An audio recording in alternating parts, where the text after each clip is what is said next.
There's home run derbies tonight. I'll go around the room here. We got Darris, got Ryan, got you guys at 800-636-1067.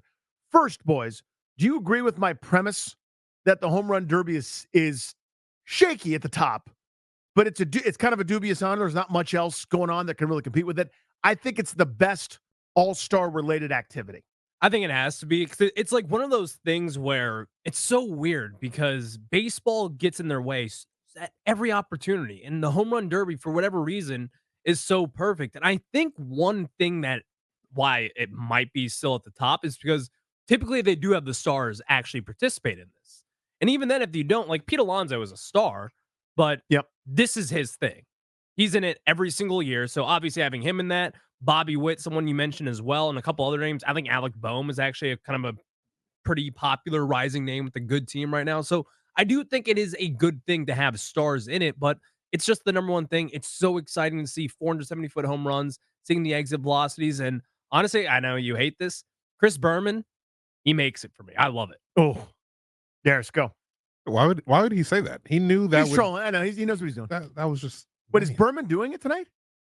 So he's not, I don't think. Okay, But then even good. then, it's so good. I'm good. Um, I agree. Yes, the home run derby is definitely the best of the best when it comes to any of the all-star festivities across sports. I'm pretty sure there's some cool events in hockey that I probably don't appreciate enough. But and I mean the 3-point contest is cool in the NBA. Yeah, that's I would say it's my second favorite. well, But that's going to lead me to my next point yeah, here. So, real quick, here there are some rule changes for the flow of it. This actually sounds good to me on paper. So bear with me. First round, 8 hitters, top 4 advance.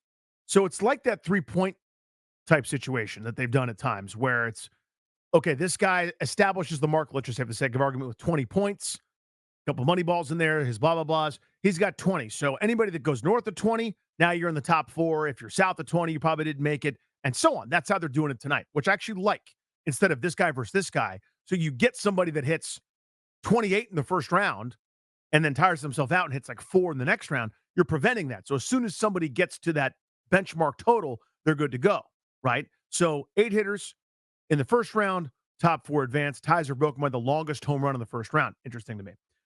3-minute round, 40 pitches. 40 pitches. Here's why that's significant, in my opinion, with the timeout. Instead of the take a pitch, get yourself back in rhythm, only thing that counts is swinging the bat, etc. This is you got to go. You're going. You're going. You're going. A lot of pressure on the BP pitchers there, for the record. But so maybe you don't have your little league coach, or maybe don't have your dad or something to throw to you, and you can, but you better hope he's nails throwing beeps. So that's a big one.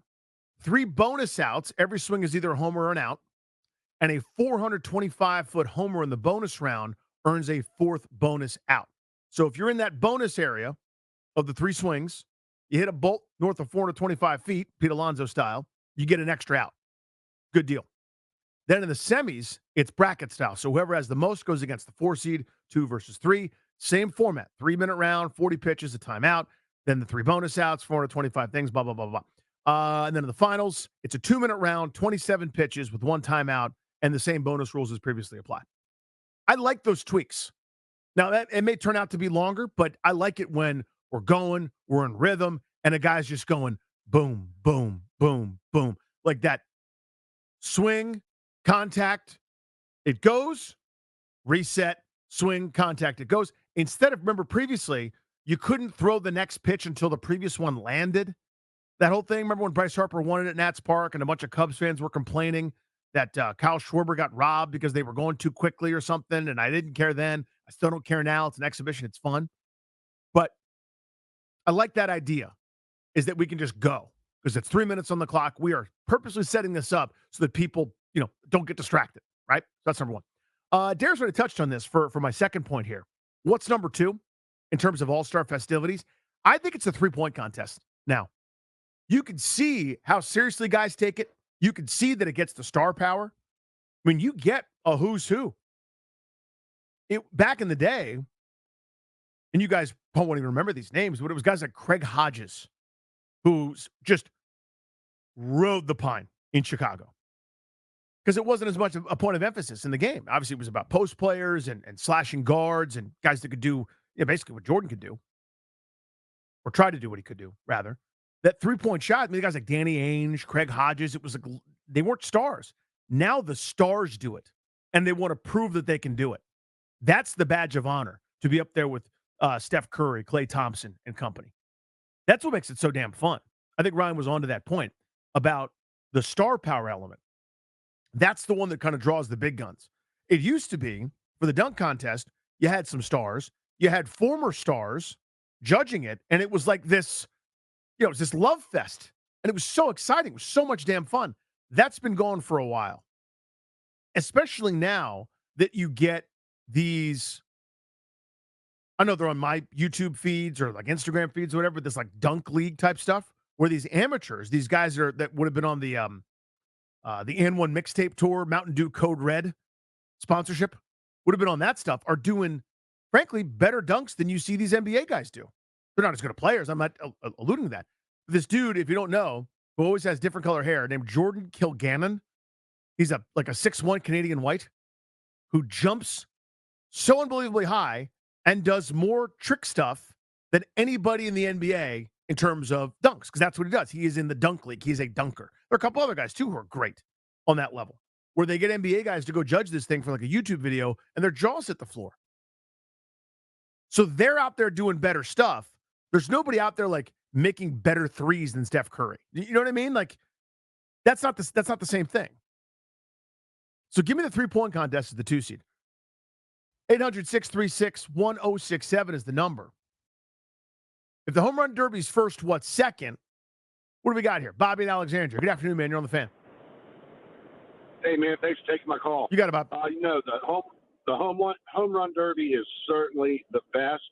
But I think, in my opinion, the second best is the NASCAR All-Star race at night at Charlotte. You're going 200 miles an hour. There's no points involved. You can't get ahead or behind, and I think maybe you get a little money if you win it. But I think that's exciting. So, Bobby, forgive my ignorance here. Who qualifies for that? Is it like based on the point standings? It's based on All-Stars. Like if you were a winner at Daytona, or if you were a winner last year, or if you were a winner, I got you. It's like the Masters kind of. And then they put in the best of the best, and they go at it 200 miles an hour at nighttime. Come on. They're risking their lives, and they're not getting any points for it. It doesn't go anywhere except for the fact it's exciting. It's just competing for the sake of competing. That's a good one. Appreciate that. So full admitting right here, my hand is going up. I did not know about that one. That's pretty good. That's a good concept right there. Rhino, what's your 2 seed for events that aren't part of the regular season? It's kind of that all-star weekend kind of deal.